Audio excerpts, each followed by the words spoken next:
Hi dears, வணக்கம். This is Maga exercise 3.1 6th sum Sami y equal to 2 into sin alpha by 1 plus cos alpha plus sin alpha எனில் 1 minus cos alpha plus sin alpha by 1 plus sin alpha equal to y என நிரூபிக்க. y என்பதை இதை எடுத்துக்கிட்டு இந்த answer வரணும், அவ்வளோதான். Okay சாமி, இதை எடுத்து இதை நிரூபிக்க போகிறோம். ஓகே, நான் 2 மெத்தடில் உங்களுக்கு சொல்கிறேன். ஃபஸ்ட்டு கொஞ்சம் ஒரு 3 மார்க் கொஸ்டின் போகிற மாதிரி சொல்கிறேன். இதை ஃபஸ்ட்டு நம்ம எடுத்துக்கிறோம். 2 into sin alpha by 1 plus cos alpha plus sin alpha. இது மாதிரி பையன் வந்துடுச்சுன்னு சொன்னாவே நடுவில் பெருக்கல் போட்டுக்கு சாமி. இதனுடைய எதிரெண் போடணும். எதிரெண் அப்படின்னா என்ன மகான்னா, முதல் உறுப்பாக எதை எடுக்க போகிறோம்? 1 2 3 உறுப்புகள் இருக்குது. இந்த 3 உறுப்பில் ஏதோ ஒன்று ஒரு செட்டப் பண்ண போகிறோம், ஒரு உறுப்பாக மாற்ற போகிறோம். அப்போ இங்கே ஆன்சருக்கு போய் பாருங்கள். 1 மைனஸ் காசுன்னு இருக்குது, 1 ப்ளஸ் சைன் இருக்குது. ஸோ 1 ப்ளஸ் சைனை ஒரு உறுப்பாக எடுத்துக்கிறேன். 1 ப்ளஸ் சைனை 2 உறுப்பு தான், இது ஒரு இதுவாக எடுத்து கன்சிடர் பண்ணிக்கிறேன். ஓகே, ரெண்டாவது உறுப்பு என்ன எடுக்கிறேன்? காசுன்னு எடுக்கிறேன். இதனுடைய மதிப்பு மாறக்கூடாது அப்படின்னு சொன்னால் நடுவில் பெருக்கல் போட்டோம் இல்லையா, இதால் பெருக்கி இதால் வகுக்கணும். அப்போ இது எந்தவா போடணும் போனால், இங்கே ப்ளஸ் இருந்துச்சுன்னா போட போகிறோம், மைனஸ். ஆன்சருக்கு ஏற்ற மாதிரி போகிறோம். என்ன பண்ணணும்? கீழே அதே பண்ணனா பண்ணாது, மதிப்பு மாறாது. நான் 2ஆல் பெருக்குனா 2ஆல் வகுக்கணும், 2ஆல் வகுத்தேன்னா 2ஆல் பெருக்கணும். ஓகேவா? இப்போது இதை அப்படியே வச்சிங்க சாமி. நேராக பெருக்க போகிறோம். அது குறுக்கு கேன்சல் பண்ண முடியாது. நேராக கேன்சல் பண்ணால் இதே மதிப்பு தான் கிடைக்கும். அதனால் இப்படியே பெருக்கலாம். மேலேங்கேயும் கேன்சல் பண்ண, சாரி நேராக சொல்லிட்டேன். மேலேங்கேயும் கேன்சல் பண்ணால் இதே மதிப்பு தான் கிடைக்கும். நான் அந்த மதிப்பு வந்துடக்கூடாது அப்படிங்கிறதுக்காக தான் இந்த வேலையை எடுக்கிறேன். ஸோ 2 இன்ட்டு நேராக பெருக்கலாம் சாமி. 2 into 1 plus sign alpha minus cos alpha. ஏன்னா இப்போ ஆன்சர் எனக்கு வரணும். Okay, by. அப்போ இது மட்டும் எனக்கு ஆன்சர் வரணும் அப்படின்னு சொன்னால் யார் இருக்கக்கூடாது, இது இருக்கக்கூடாது. கீழே என்ன இருக்குது? 1 ப்ளஸ் சைன் ஆல்ஃபா. அப்போ கீழே இருக்க எல்லா டேர்மும் என்னவோ மாறி இருக்கணும், 1 ப்ளஸ் சைன் ஆல்ஃபாவும் மாறி இருக்கணும். அப்போ இது நேராக பெருக்கலாம். இங்கே பாருங்கள், இந்த உறுப்பு 1 ப்ளஸ் சைன் ஆல்ஃபா ஒன்றா எடுத்துக்கன்னா இது காஸ் ஆல்ஃபா மைனஸ் இதை நான் ஒன்றா எடுத்துக்கிட்டேன்னா ஏ மைனஸ் பி, ஏ ப்ளஸ் பி இருக்குது, ஏ மைனஸ் பி. ஏ 1 ப்ளஸ் சைன் ஆல்ஃபான்றதை ஏன்னு வச்சுக்கிறேன், இதை பின்னு வச்சுக்கிறேன். அப்போ ஏ plus B into A minus பின்னா வரும் ஏ ஸ்கொயர் மைனஸ் பி ஸ்கொயர்னு வரும். ஏன் இங்கே ஹோல் ஸ்கொயர் போட்டால் 2 உறுப்பாக இருக்குது, அதனால் இந்த ஹோல் ஸ்கொயர் போட்டோம். ஓகே சாமி, ஈக்குவல் டு இப்போ அப்படியே வச்சுக்கிறேன். ஏன்னா இது காணாமல் போக போகுது, அதனால் நான் அப்படியே வச்சுக்கிறேன். பை இதை என்ன பண்ணுறேன்? 1 plus sine square sine alpha the whole square minus இந்த காஸ் ஸ்கொயர் என்ன பண்ணுறேன்? ஏன்னா ஆன்சர்னா அது 1 ப்ளஸ் சைன் ஆல்ஃபா இருக்குது. இந்த காஸ் ஸ்கொயரை நான் சைன் வடிவத்தில் மாற்றி எழுதுறேன். அப்போ 1 மைனஸ் சைன் ஸ்கொயர். என்னது formula? Sin square alpha plus cos square alpha equal to 1. அப்போ காஸ் ஸ்கொயர் மட்டும் வேணும்னா அந்த ப்ளஸ் சைன் ஸ்கொயர் அந்த பக்கம் போனோன்னா வரும், மைனஸ் சைன் ஸ்கொயர்னு மாறும். இப்போ 1 மைனஸ் சைன் ஸ்கொயர்னு சொல்லிட்டு யார் எழுதுகிறேன்? காஸ் ஸ்கொயர் எழுதுகிறேன். ஏன் எனக்கு ஆன்சரில் பார்த்தா சைனாக தான் மாறி இருக்கு. ஓகே சாமி, equal to 2 into sign alpha into 1 plus sign alpha minus cos alpha by இங்கே பாரு சாமி, தோ ஒரு உறுப்பு தோ ஒரு உறுப்பு. இதையும் பார்த்துங்க. இது என்னவா எடுக்கலாம் பாருங்கள். இது 1 ஸ்கொயர்னு போட்டு எழுதிட்டா இந்த ஃபார்முலா அடிக்கடி வந்துக்கிட்டே இருக்குன்னு சொன்ன சாமி, இதே தான் வரும். A square minus B square formula என்னது பாருங்கள்? A plus B into A minus B. ஒரு முறை ப்ளஸ் போட்டு எழுதணும், இன்னொரு முறை மைனஸ் போட்டு எழுதணும். முதல் உறுப்பும் அதே தான். ப்ராக்கெட் போட்டுக்கிறேன். இங்கே ஃபார்முலா என்ன எழுதுகிறோம்? A square minus B square equal to A plus B into A minus பின்னு எழுதணும்.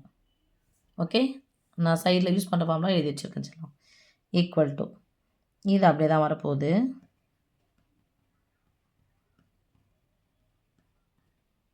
பை இதோ ஒரு உறுப்பு மைனஸ்க்கு முன்னாடி ஃபுல்லாக ஒரு உறுப்பு, இது ஃபுல்லாக ஒரு உறுப்பு. ரைட்மா? இப்போ இப்படி ப்ளஸ்ஸை வச்சு தான் நம்ம எத்தனை உறுப்பு இருக்குதுன்னு இது பண்ணணும். இப்போ ஏன்னா பொதுவாக இருக்கான்னு பாரு, 1 ப்ளஸ் சைன் ஆல்ஃபா இருக்கா? பொதுவாக வெளியே எடுத்துடலாமா? ஸோ 1 ப்ளஸ் சைன் ஆல்ஃபாவை வெளியே எடுத்துட்டேன். 2 உறுப்பாக இருந்தாலும் இந்த ப்ராக்கெட் போடுறேன். வெளியே எடுத்தால் என்ன பண்ணணும்?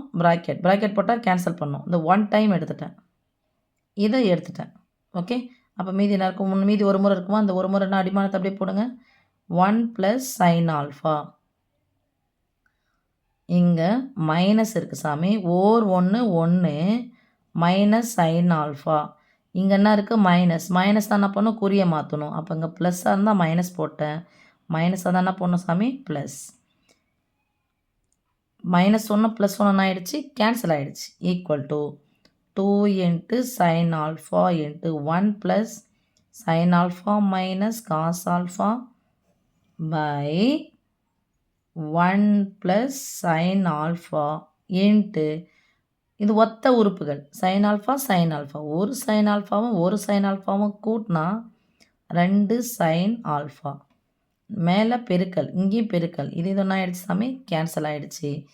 1 plus sign alpha minus cos alpha by 1 plus cos alpha. இது ஒய் ஈக்குவல் டு இதான் நிரூபிக்க சொன்னாங்க. நிரூபிச்சாச்சா? இப்போ இன்னொரு வழி என்ன அப்படி பார்க்கணுன்னா, இப்போ நான் ஷார்ட்டாக அடிக்கிறேன் பாருங்கள். என்னது? ஒய் ஈக்குவல் டு தானே.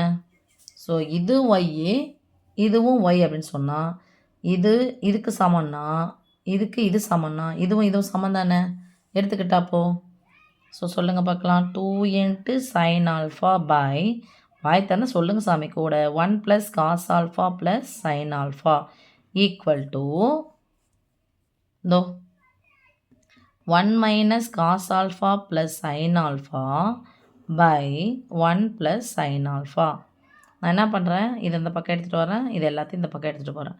1 ப்ளஸ் இங்கே என்ன இருக்குது? 2 into sign alpha into 1 plus sign alpha equal to ஏன்னா வகுத்தலாக இந்த பக்கம் வந்துச்சுன்னா பெருக்கலாம் மாறும். இங்கே பாருங்கள், அதுதான் குறி மாறி இருக்கா?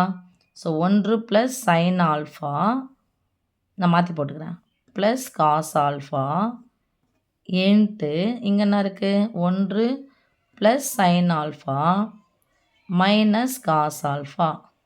ஓகே, இது ஃபார்முலா தான் வரணும். இப்போ உள்ள பெருக்கி பார்த்தலாமா சாமி? இல்லை அப்படியே கூட வச்சுக்கலாம். இது ஒரு உறுப்பாக எடுக்கிறேன், முதல் உறுப்பு. இது ரெண்டாவது உறுப்பு. அப்போ ஏ ப்ளஸ் பி இன்ட்டு ப்ராக்கெட்னா பெருக்கல் தானே. ஏ மைனஸ் பி ஃபார்முலா என்னது? ஏ ஸ்கொயர், ஏவுக்கு பதிலாக 2 உறுப்பு இருக்குது, whole square minus B square. Okay சாமி, ஈக்குவல் டு இதை பிரித்து போட்டால் 1 square 1 plus 2 into sign alpha 3 number பெருக்கிறோம் plus sine square alpha. 1 square 1 plus sine square alpha, அங்கே ப்ளஸ்னால ப்ளஸ்ஸு 3 உறுப்பையும் பெருக்கினா 2 இன்ட்டு சைன் ஆல்ஃபா. இதை என்னன்னு போகிறோம் பாருங்கள். 1 minus sin square alpha that is equal to 1 plus 2 into sign alpha plus sine square alpha minus 1 plus 1 தானே அர்த்தம். குறியை மாற்று, மைனஸ்னால் குறியை மாற்று. அப்போ ப்ளஸ் 1 அந்த மைனஸ் 1 மைனஸ் ஆச்சுன்னா plus sine square alpha. Plus 1 minus 1 ஆகிடுச்சு சாமி, கேன்சல் ஆகிடுச்சு. மீதி என்ன இருக்கும் பாருங்கள். 2 இன்ட்டு சைன் ஆல்ஃபா ப்ளஸ் ஒரு சைன் ஸ்கொயர் ஆல்ஃபாவும் கூட்டினா 2 இன்ட்டு சைன் ஸ்கொயர் ஆல்ஃபா. பொதுவாக யார் இருக்காங்க? 2 இருக்காங்க, எடுத்துடலாம். சைன் ஆல்ஃபா இருக்காங்க, எடுத்துடலாம். பொதுவாக எடுத்தால் ப்ராக்கெட் போட்டால் கேன்சல் பண்ணோம் 1 டைம். இதில் ஒரு முறை எடுத்துட்டோம், மீதி ஒரு முறை இருக்குது, இந்த 2ஐயும் தூக்கிட்டோம். So 1 plus sign alpha. Left side என்ன இருக்குன்னு பாருங்கள். 2 into sign alpha of 1 plus sign alpha. நிரூபிச்சாச்சா? வந்துருச்சா சாமி? ஸோ ஹென்ஸ் ப்ரூவ்டுன்னு போட வேண்டியதான். அவங்க நிரூபிக்க தான் சொல்லிக்கிறாங்க. லெஃப்ட் சைடு ரைட் சைடு சமம் வந்துச்சா இல்லையா? ஓகே, இது என்னுடைய வே. இது பல பேர் இப்படி தான் போட்டிருப்பாங்க. நீங்கள் இது பிடிச்சா போட்டுக்கோங்க, இல்லைன்னா இதை பிடிச்சாலும் போட்டுக்கோங்க. ஓகே சாமி, தேங்க்யூம்மா.